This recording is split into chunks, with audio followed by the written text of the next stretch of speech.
मंडळी नमस्कार. आघाडी सरकारचं दारू काम. जरा आश्चर्य वाटलं असेल तुम्हाला. मी आघाडी सरकारच्या दारू कामावर बोलायला आलेलो आहे. होय, काही घटना फक्त तुम्हाला मी एका सुसंगत क्रमानुसार मांडतोय. आघाडी सरकारने एक निर्णय घेतला, विदेशी मद्यावरचा कर 50% आणला आणि विदेशी मद्याची किंमतच महाराष्ट्रात कमी करून टाकली. ही बाब वेगळी आहे की पेट्रोल आणि डिझेलवरचा राज्य सरकारचा कर कमी करावा यासाठी मागणी चालू होती, तो केला नाही. सरकारच्या तिजोरीवर फरक पडेल म्हणून सांगितलं आणि मद्यावरचा कर मात्र कमी केला. आणि त्याला कारण असं सांगितलं की दारू जेवढी जास्त विकल्या जाईल तेवढा जास्त महसूल मिळेल. असं इंधनाच्या बाबतीत सुद्धा घडू शकलं असतं. असो, जान दो, वो बात पुरानी हो गई. अब कुछ नई बातें बताने आया हूं आपके सामने. दारूचा प्रकार काय लक्षात घ्या. तुम्हाला आठवत असेल, म्हणजे सामान्य माणसांची विस्मरण शक्ती दांडगी आहे यावर माझा चांगला विश्वास आहे, म्हणून पुन्हा पुन्हा आठवण करून द्यावी लागते. तुम्हाला आठवत असेल, राष्ट्रवादीचे सर्वेसर्वा या सरकारचे शिल्पकार आदरणीय शरदचंद्रजी पवार यांनी महाराष्ट्राच्या मुख्यमंत्र्यांना 7 मे रोजी एक पत्र लिहिलं होतं.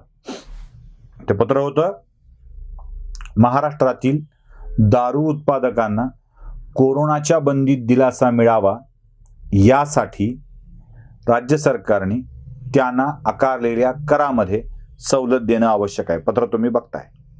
या पत्रात पवारांनी दारूवाल्यांसाठी सहानुभूतीची भावना ठेवलेली होती. 7 मे रोजीच्या पत्रानंतर काही घटना महाराष्ट्रात घडल्या. त्यात ही घटना जी बातमी होती की दारूच्या करांमध्ये, म्हणजे इम्पोर्ट दारूच्या करांमध्ये महाराष्ट्रात सवलत दिली गेली 50%ची.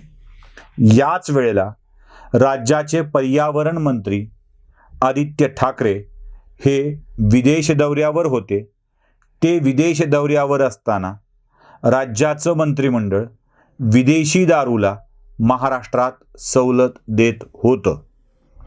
परस्पर संबंध उगाच जोडत बसू नका, मीही जोडत नाही आहे. आता मी तुम्हाला या 2-3 घटनांच्या, म्हणजे पहिली पवारांचं पत्र, त्यानंतर आणखी आदित्य ठाकरेंचं विदेशात जाणं, त्याच कालखंडात आजूबाजूला थोडंसं इकडं तिकडं राज्य सरकारचा दारूच्या करांना निर्बंध घेणं आणि त्यानंतर महाराष्ट्राच्या दारू विक्री करणाऱ्या, म्हणजे दारू विक्री करणारे फक्त बारवाले असतात असं नाही, म्हणजे बारवाल्यांकडून सुपर स्टॉकिस्टकडे दारू जी असते ती बारवाल्यांना विकली जाते. ती एक प्रक्रिया आहे. दारू कंपनी, डीलर अशी विकण्याची एक पद्धत आहे आणि त्या पद्धतीमध्ये ती दारू विकल्या जाते. आता मी तुम्हाला एक रहस्य सांगण्यासाठी आलेलो आहे.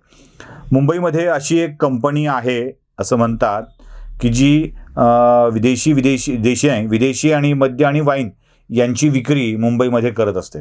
खरं तर या अशा विक्री करणाऱ्या मंडळींची एक असोसिएशन आहे, एक संस्था आहे आणि ही संस्था या विक्रीत कुणाला आर्थिक फटका होऊ नये याची काळजी घेत असते. म्हणजे एखाद्या बारवाल्याने दारू घेतली आणि पैसेच नाही दिले देतो म्हणून, तर पुन्हा असोसिएशनमधला कोणताही सप्लायर त्या बारवाल्याला दारू पोचवत नाही, त्याला दारू मिळत नाही. त्यामुळे व्यवहार सुरळीत ठेवावा लागतो. या सगळ्यामध्ये एक कंपनी अशी होती की जी या असोसिएशनमध्ये सहभागी नव्हती आणि ती अनेकांना दारू पुरवायची. आता या असोसिएशनच्या बाहेर पडल्यामुळं किंवा नसल्यामुळं आतमध्ये या कंपनीला बरेचसे नुकसान सहन करावे लागले होते. ही एक कथा तुम्हाला सांगितली आहे. आता मूळ विषयावरती येतो. ज्यावेळी शरद पवारांनी दारू विक्रेत्यांना सवलत द्या अशी मागणी मे मध्ये केली होती, ठीक त्याच्या आधी एका दारू विक्री करणाऱ्या कंपनीत काही लोकांची एंट्री होत होती. ही एंट्री देखील खूप महत्त्वाची आहे. म्हणजे तुम्हाला गर्ग नावाचे एक व्यक्ती आहेत, ज्यांची एक कंपनी आहे दारू विक्री करणारी, ज्या कंपनीची आणखी एक कंपनी स्थापन झाली आणि त्या कंपनीमार्फत दारू विक्री सुरू करण्यात आली. आता मी तुम्हाला जे दृश्य दाखवतो आहे ते तुम्हाला त्या एका कंपनीचे डीलर याद दिसतील, डायरेक्टर याद दिसतील, जी दारू विक्रीसाठी खूप महत्त्वाची कंपनी आहे. मी तुम्हाला डायरेक्टर दाखवतोय. त्या कंपनीचं नाव आहे मॅकपाई DFS प्रायव्हेट लिमिटेड. आता ही जी मॅकपाई DFS प्रायव्हेट लिमिटेड आहे, ती मॅकपाई नावाची एक कंपनी जी मुंबईमध्ये दारू सप्लाय करत असते. मुळात ही कंपनी एका गर्ग नावाच्या व्यक्तीची आहे आणि तुम्ही डायरेक्टर डिटेल्समध्ये बघताय दीपशिखा अशोक गर्ग या गर्ग यांच्या पत्नी आहेत. त्यांचंही नाव तुम्हाला दिसेल. त्यांची अपॉइंटमेंट 12 जानेवारी 2010ला डायरेक्टर म्हणून झालेली आहे. ही कंपनी 2010 पासून अस्तित्वात आहे. त्यानंतरचं दुसरंच नाव तुम्हाला दिसेल आणि जरा तुम्ही तिथे नाव नीट वाचा. पूर्वशी संजय राऊत असं त्या दुसऱ्या डायरेक्टरचं नाव आहे आणि त्यांची डायरेक्टरशिप सुरू झाली आहे ती 16 एप्रिल 2021 रोजी. अजून काही रंजक गोष्टी तुम्हाला बघायच्या आहेत. तिसरे डायरेक्टर आहेत संदीप गोयल. या संदीप गोयलांना 18 ऑगस्ट 2016 रोजी डायरेक्टरशिप मिळालेली आहे. तिसरं नाव पुन्हा अजून तुम्हाला फोकस करून बघायचं आहे. विदिता संजय राऊत ज्या ॲडिशनल डायरेक्टर म्हणून यात सहभागी झालेले आहेत, यांचीही अपॉइंटमेंट पूर्वशी संजय राऊत यांच्याप्रमाणे 16 एप्रिल 2021 आहे. पुढे अशोक गर्ग जे मॅकपाईच्या मूळ कंपनीचे डायरेक्टर आहेत, जे 2010 पासून 12 जानेवारी आपल्या पत्नीप्रमाणेच 12 जानेवारी 2010 पासून ते डायरेक्टर आहेत.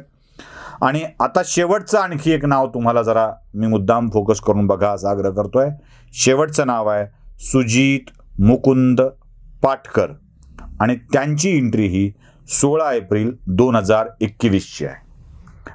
16 एप्रिल 2021 म्हणजे 7 मेच्या आधी काही दिवस पूर्वशी संजय राऊत, विदिता संजय राऊत आणि सुजित मुकुंद पाटकर यांची या कंपनीमध्ये डायरेक्टर म्हणून एंट्री झालेली आहे. आणि आता ही कंपनी मुंबईमध्ये विदेशी दारू आणि वाईन पुरवठा करत आहे. व्यवसाय कोण करावा, कसा करावा याच्याविषयी आम्हाला काडीचाही आक्षेप नाही, अगदी काडीचाही आक्षेप नाही आहे. पण राज्यातल्या धोरणांच्या मध्ये बदल होतो आणि त्यासोबत काही कंपन्यांच्या मध्येही बदल होतो आणि या कंपन्या दारू विक्रीमध्ये आता मुंबईत अग्रेसर भूमिका घेऊ लागतात आणि डायरेक्टर कोण आहेत तेही तुमच्या लक्षात आलेलं आहे. मग शरद पवारांचं मेचं पत्र, मेच्या पत्राच्या आधी 15-20 दिवस एका कंपनीत डायरेक्टर म्हणून काही लोकांची नियुक्ती होणं आणि त्यानंतर राज्यातल्या मद्यविक्रीला करसवलत मिळणं, त्याच वेळी एक नेते विदेशात असणं आणि आता मुंबईत त्या कंपनीने जोरदार मद्यविक्री सुरू करणे, या सगळ्याचा संबंध कुठे जोडला जाऊ शकतो का याचा विचार आम्ही नाही करणार. तो श्रोत्यांनी करायचा आहे, प्रेक्षकांनी करायचा आहे आणि अंदाज लावायचा आहे की कशा स्वरूपात राज्याचा कारभार चालला आहे, कोण कुठे कसा कुठल्या गोष्टीचा लाभ घेतो आहे. मला सगळेच म्हणतात की पुन्हा पुन्हा त्या व्यक्तीवर का बोलता. हेच कारण आहे पुन्हा पुन्हा त्या व्यक्तीवर का बोलतोय याचं. बाकी मी माहिती आपल्या समोर ठेवली आहे, भाष्य कोणतंही करत नाही. धन्यवाद.